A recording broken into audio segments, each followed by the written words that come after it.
I know way too much about Geometry Dash. I've played this game for over a decade, wrote a couple mods for it, and just hang out with the nerdiest people imaginable. So naturally, I'm cursed with way too much useless knowledge of this Square game, which is why I'm here today to make it your problem as well. So please sit back and enjoy over 150 useless Geometry Dash facts, most of which I'm almost certain you don't know. Whenever a dialog box appears, it randomly spawns in from the left, right, or center of the screen. There's a 1 in 1,000 chance for the event level message to say this message is extremely rare instead of a usual one. The robot has an unused dash animation that exists in the files but doesn't seem to work. It also has one for what's labeled skipping. Although Update 2.2 changed the upside down ship physics, all the RobTop levels still use the old version. Funny enough, the new physics indirectly buff club step by removing the ability to hold here. The exact multipliers of each speed portal are 0.806, 1.243, 1.502, and 1.849. Speed portals also affect your jump height ever so slightly.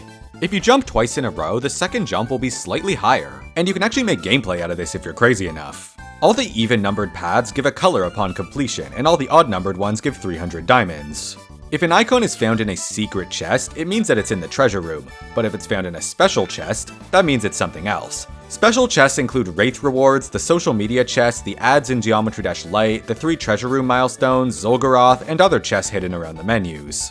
As of 2.207, opening every chest in the treasure room, including gold ones, will give you 158,700 orbs, 10,525 diamonds, 281 icons, 59 of each tier 1 shard, and 55 of each tier 2 shard. Your total orb stat doesn't include orbs earned from chests, and every time this number reaches a multiple of 500, you'll get a demon key the next time you gain orbs. What you may not have known is that demon keys can be queued up.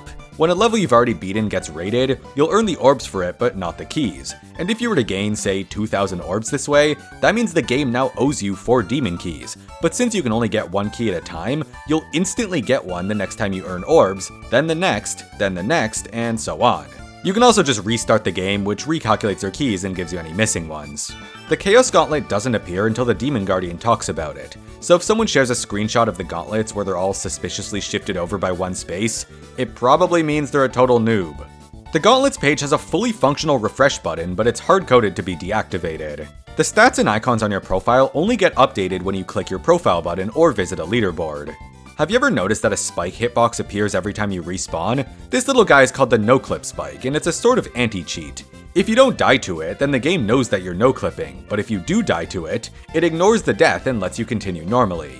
Unfortunately, it's pretty easy for modders to get around this.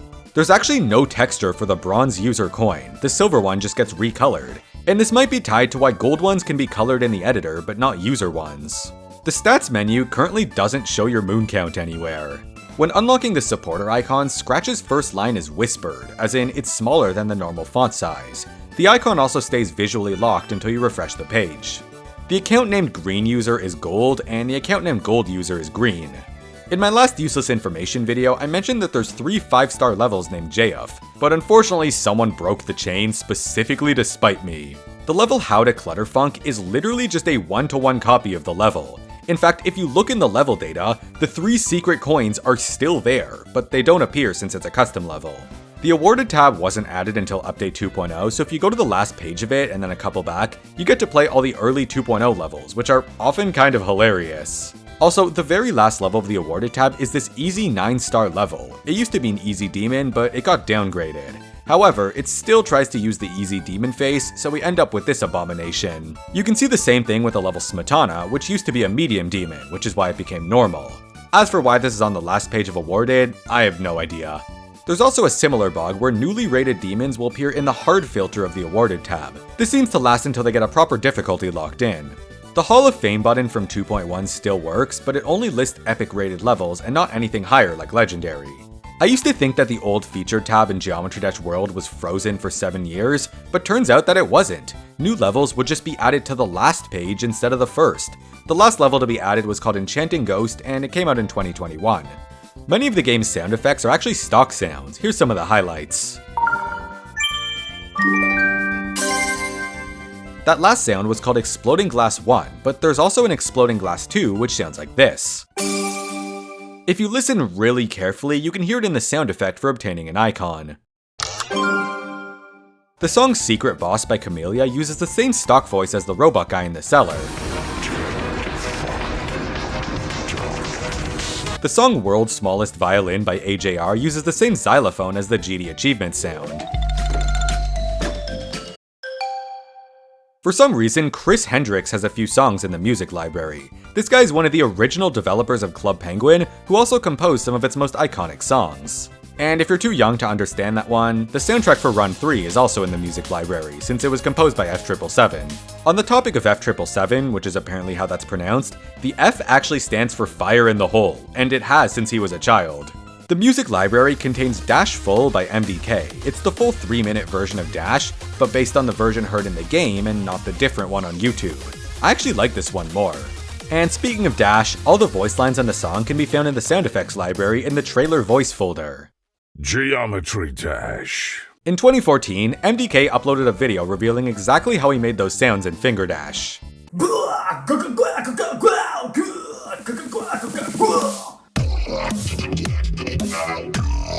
The on and back on track is capitalized, but the of and theory of everything isn't. This is consistent with the actual song names. The sound effects library has 7 piano pop sound effects which sound like this. You're welcome. For some reason, Adobe offered an official stock video of someone watching Nexus's showcase of change of scene. Unfortunately, it's been deleted, but this actually existed for a while. Unlike every other icon type, colors start at 0 instead of 1.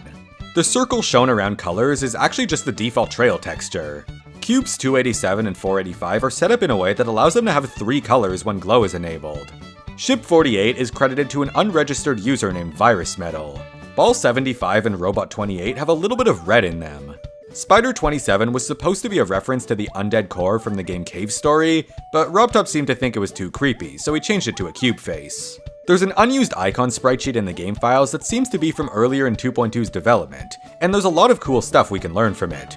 For one, the reason this teeth icon looks so out of place is because it was originally this icon, but the ID was moved up when it was added to Geometry Dash Lite as an ad reward. This icon was also removed entirely and replaced with Zolgaroth. The final icon in the sheet is Cube 248, and what do you know, Cubes 249 and onwards are the ones designed by other people. 85 different artists are credited across the icon kit, and here's the top 10. Yes, Retro really contributed over 300 icons. There's currently 15 different things that chests can reward. Shards, keys, orbs, diamonds, icons, tier 2 shards, and gold keys. Coincidentally, there's also 15 different icon types. In order, it goes cube, colors, ship, ball, UFO, wave, robot, spider, trail, death effect, item, swing, jetpack, and shipfire. And if you're wondering about items, well, there's 20 of them. The basement keys, master emblem, demon gauntlet key, all 10 paths, music customizer, music unlocker, and the 3 animations. Also yes, this means you can make a chest reward the fire path, or something like that. And they even have pop-ups for if you were to select them in the icon kit. I've seen some people point out that my account has more than 100 ice and shadow shards. I don't remember how this happened, but I guess when 2.1 first came out, there was some way to go over. I am so sorry for this one. The Keymaster is not named Glubfub. The only mention of that name is from Spooky, who says, "So you met the Gatekeeper," which should say Keymaster by the way. "I heard he made fun of Sparky," referring to his pet coin. Like he has a better name. What does Glubfub mean anyway? The wording is definitely confusing, but Glubfub is the name of the Keymaster's coin, and entering the name steals it from him just like Sparky. This one probably made no sense if you don't care about the vaults. The demon rating button for moderator shows a black demon instead of a red one, and unless it's supposed to resemble the Vault Keeper, this is the only place where it appears. Every code in the secret room has an ID attached to it, since more can be added at any time. There's a couple gaps between certain codes, but they're probably test ones or reserved spots or something. The lowest ID is 5, which holds the GD Awards cube. Speaking of the secret room, the loading when you enter a code is actually faked. It purposely waits 3 seconds to prevent spamming. Also, the music that plays here uses the OGG file format, while every other song in the game's resources is an MP3. Also, did you know that the Wraith is called that because their stock voice lines literally come from Wraith character voice? If you enter the code "you have not win" into the secret room, nothing happens. At least, not yet. There's a good chance that RobTop's favorite color is purple. He uses it in almost every icon set, and it frequently appears in his levels. If you search up RobTop face on Google Images, there's a picture of me. 8 years ago, RobTop ate an apple. RobTop and Eric Van Wilderman were only born 4 months apart, so whenever you call Eric old, yeah. There's a possibility that RobTop makes a level mythic by just featuring it 4 times. I saw this with my own eyes when the Space Gauntlet winners were getting rated. When RobTop ran this noob vs pro ad on YouTube, I thought the noob was playing base after base, but it looks like this is a completely custom level. So even though this is an ad for Geometry Dash Lite, neither of these 2 levels are playable. In 2023, RobTop changed the title and description for almost every video on his YouTube channel. These were mostly small changes for consistency, like changing Update 1.6 Sneak Peek to say Geometry Dash before it, and removing the exclamation mark on Geometry Dash Sub-Zero released. The duplicate version of the Update 1.7 Sneak Peek was also unlisted. There's a couple of cases where levels have been renamed, seemingly by RobTop. 9 Circles and Problematic used to have different capitalization, and Funny Game Holiday used to be Funny Games Holiday. Many popular levels have invisible spaces at the end of their name. These include Death Moon, Slaughterhouse, Invisible Clubstep, Flappy UFO, Yatagarasu, and Icy Stars. This is often a mistake, but it's also a workaround to uploading multiple levels with the same name. Okay, let's take a break here. I warned you, this is a lot, and there will be a test on it. I don't say this much, but if you found these interesting so far, it would really mean a lot if you subscribe to the channel. I don't upload very often, and when I do, the videos are equally as useless. We just hit 750,000 subscribers, which is insane, and suddenly 1 million actually feels possible. Also, while I'm here, I want to thank Cvolton and the Restoration Union for making me aware of a lot of these facts. And for this next section, I want to thank Antimatter, Nikolyas, and everyone else who helped put together this documentation of every version of Geometry Dash, because it's time for a useless little history lesson. Even before secret coins were added, the second coin path in Stereo Madness was always there. The first known recording of someone taking this swag route is by someone named Spawn back in December of 2013. They posted a walkthrough on the Geometry World forum where it says, "You can go up or down here." And sure enough, in the attached video, they just go for it. Thanks to Nerdporks and Only Trying for finding this for me. In Update 1.3, there was an unused set of blocks that existed in the game but weren't listed in the editor. They were retextured to these blocks in 1.4, and the corner piece remains gone to this day. But could you imagine if we actually had X blocks in X step? The files for 1.3 contain 2 unused ships, though they aren't exactly interesting. But it's worth noting that unlockable ships weren't added until 1.4. Prior to Update 1.4, the Edit Object button was located in the Edit tab. It was moved to the side in 1.4, but only appeared when selecting a color trigger. In Update 1.4 and 1.5, ships and cubes were on the same page of the icon kit. Before 1.5, all the fonts used in the game looked kind of wonky. I'm sure they were normal on old devices, but I guess by 1.5 it became an actual problem. Around this time, the same bug was also fixed for RobTop's other games like Boomlings. Surprisingly, the new best message wasn't added until 1.5. In Update 1.5, an unused anti-piracy pop-up was added to the game. It never appeared, but it was there. In Update 1.8, the grass blocks from 2.0 existed in the game as unlisted objects, but they ended up getting removed and then re-added without any hitboxes in 2.0. When Update 1.9 first released, custom songs were orange instead of purple. The sprite sheet in Update 1.9 contained an unused blue coin texture, which would later become the user coin in 2.0. It even appeared in a teaser image. A few weeks before Update 2.0, RobTop posted a changelog to Facebook where one of the lines said, "Old map packs moved to a separate location." This just never happened. In 2.1, these 3D slope objects rendered incorrectly on high graphics. This was fixed in 2.2 by breaking them on all graphic settings. On the mobile version of Update 2.11, the last few gauntlets all had a gray background color. This was corrected on the Steam version and everywhere else in 2.2. You may know that Update 2.01 renamed the dart to the wave, but a similar thing happened in 2.2 where the icon was renamed to the cube. You might have noticed that if you get multiple achievements in a row, the pitch of the sound effect will increase each time. This existed since the game first released, and is even present in RobTop's older games like Boomlings. But it stopped working in Update 1.9 and wasn't fixed until 2.2, leading many people to think this was a new feature. In Update 2.2, jump rings were officially renamed to orbs on the How to Play screen. The message in Polargeist wasn't updated though. Also in 2.2, the preview checkbox for portals was relocated to the Edit Group menu with the label EDP. This was quickly renamed to Preview in the first bug fix update. Apparently it stood for Editor Preview. Also in 2.2, the Twitter logo was updated to its modern design.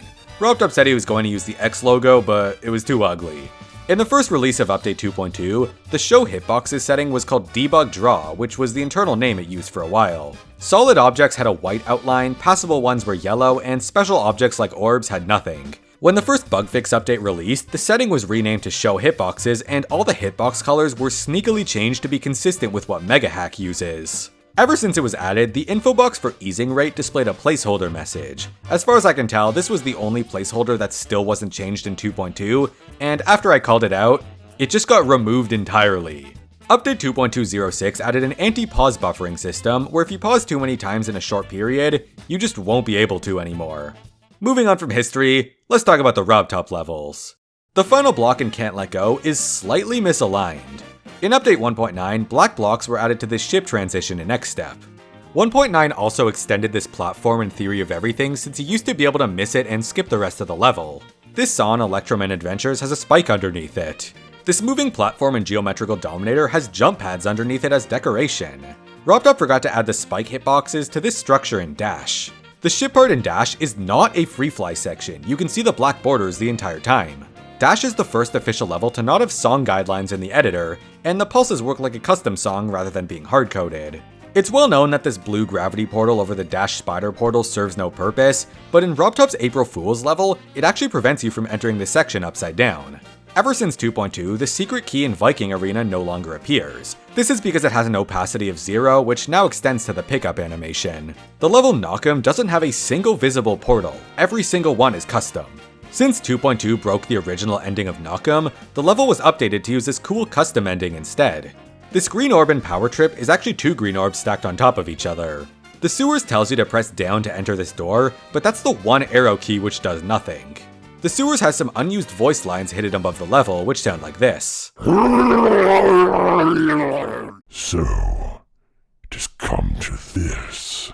I bestow unto you, Keeper of the Damned.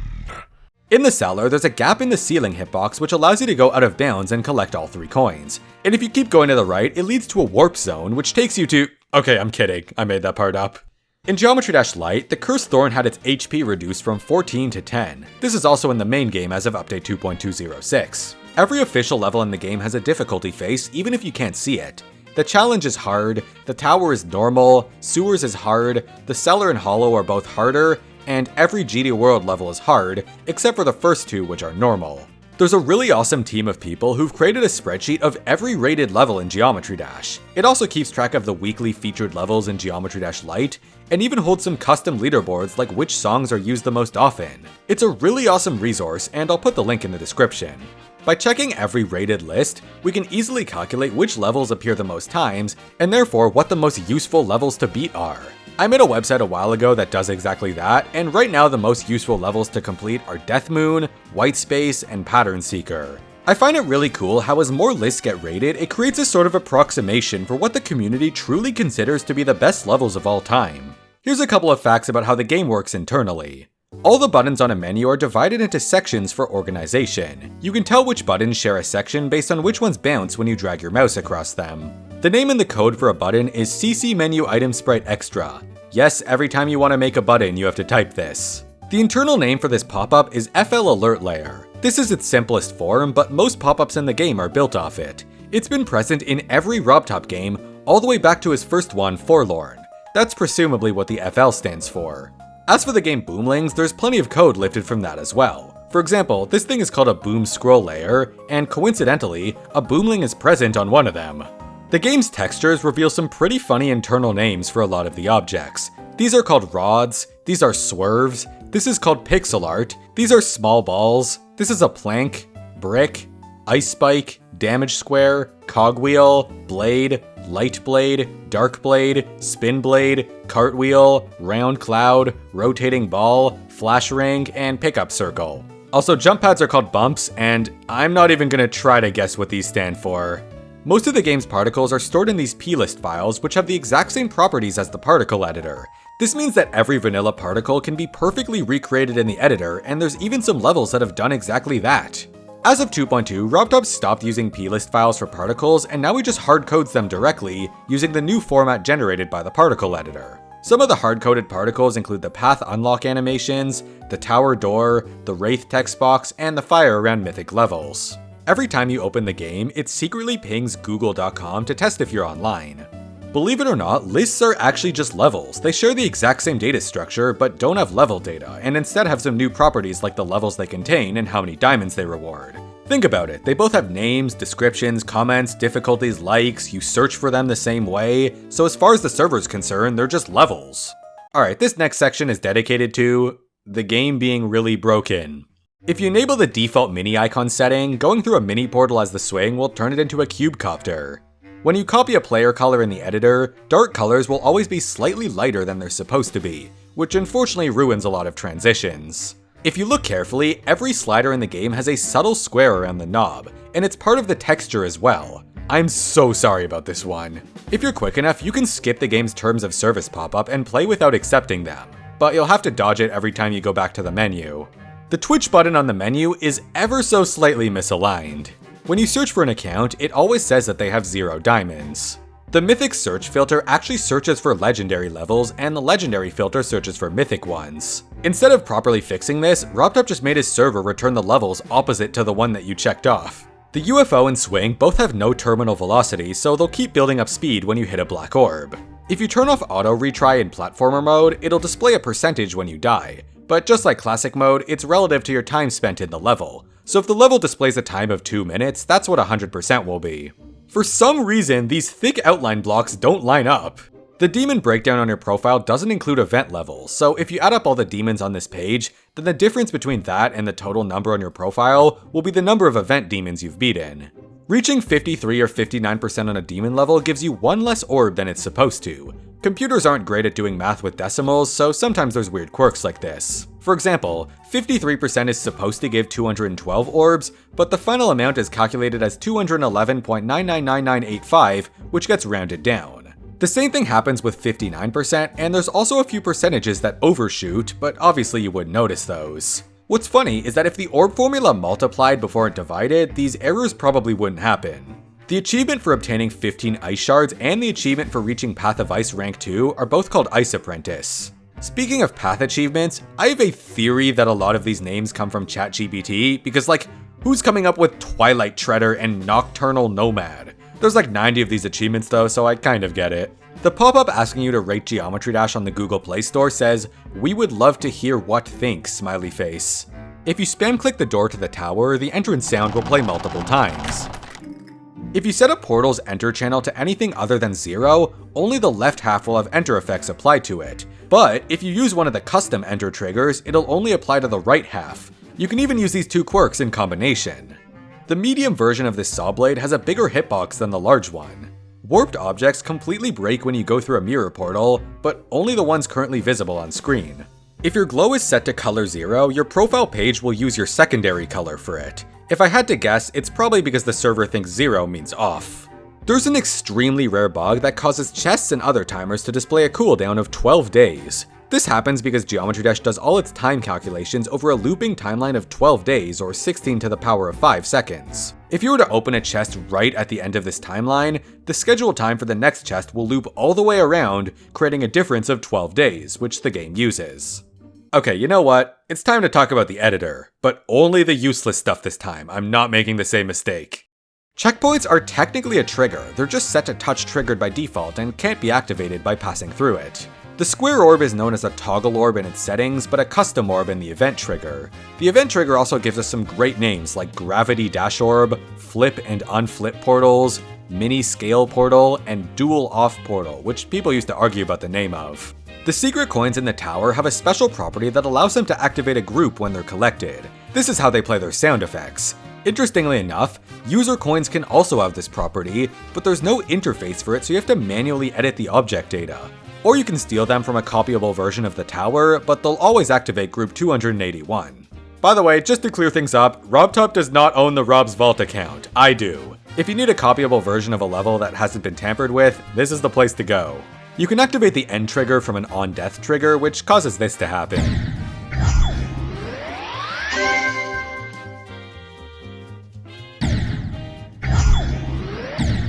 Some of the backgrounds in the editor have Easter eggs. Backgrounds 27 and 29 have faces on their moons, 30 has dragons above the trees, and 44 has 3 icons chilling up here. Object positions are only accurate to 3 decimal places, so if you free move an object to a very specific point, then it might shift over the next time you load the level. This wavy block design actually has like 30 unlisted variants, which can only be created from this auto build preset. You know about that glitch start position object with a solid hitbox? Well, it's actually been in the game since update 1.0, and back then, it took the form of a level end trigger that didn't do anything on its own. Instead, when the game spawned the end wall, it would internally create that object as a placeholder, and then turn it into the actual wall. It stayed like this all the way until update 1.92, where the texture was deleted from the files, so it was changed to be the start position sprite instead. Then in 2.0, it lost its trigger status entirely and just became a normal solid block. So technically speaking, this start position was kind of the end wall, but nowadays the game forms it from a default block instead of that trigger. Object number 3800 is an unlisted glitchy mess with a solid hitbox. It's supposed to be the square particle, but it wasn't set up correctly, so it pulls its texture from the wrong sprite sheet. This also means that it looks different in each graphics quality. Okay, you know what? Because you made it this far, here's some actually useful editor tips. Even if you don't have the music unlocker, you can freely enable music in practice mode for the levels you've created or copied. This can be turned on from the settings menu. If you type -1 into the duration of a move or rotate trigger, it'll run infinitely until another trigger stops it. If you place a pulse trigger and set its duration to 999, it makes a quick and easy guideline that's only visible in the editor. If you ignore both directions in a teleport trigger, you can use it to simply set the velocity of the player. It works much better than force blocks and makes for a good custom jump pad. The reset trigger can be used on breakable blocks to respawn them. If you paste something in the editor and it gets misaligned with the grid, you can use free move and snap to get it back into place. By scaling this little square and adding 2 glow objects, you can make a cool door. If you set a trigger to touch triggered and enable the preview checkbox, it'll only run when you're not playing the level. This little number next to an object Z layer indicates which sprite sheet the texture comes from. If 2 objects are from different sprite sheets, they won't be compatible with the Z order option, so you'll have to put them on different layers entirely. I used to think that don't fade and don't enter disabled the fading on each individual side of the screen, but turns out that's completely wrong. Don't fade prevents objects from fading in and out, and don't enter disables any special enter effects. 2.2 added this trigger, which automatically disables both for every object. If you select some objects and use the copy plus color button in the pause menu, and then the paste plus color button in a different level, it'll paste the objects and automatically set up their colors on unused channels. For those who don't already know, the editor has a couple of secret keybinds tied to the function keys. F1 locks preview mode to a certain point and F2 unlocks it. F3 toggles preview mode, F4 toggles particle icons, F5 toggles hitboxes, and F6 toggles invisible objects. You can also save a position with Control plus a number key, and then teleport to it with Alt plus that number. That took a while. This was all the useless information I could cough up for one video, but if you enjoyed it, I could probably do another. Let me know what you thought of these facts in the comments, and feel free to share them with other people when you're out of conversation topics. I won't keep you here any longer. See you in the next video where I might actually make something useful.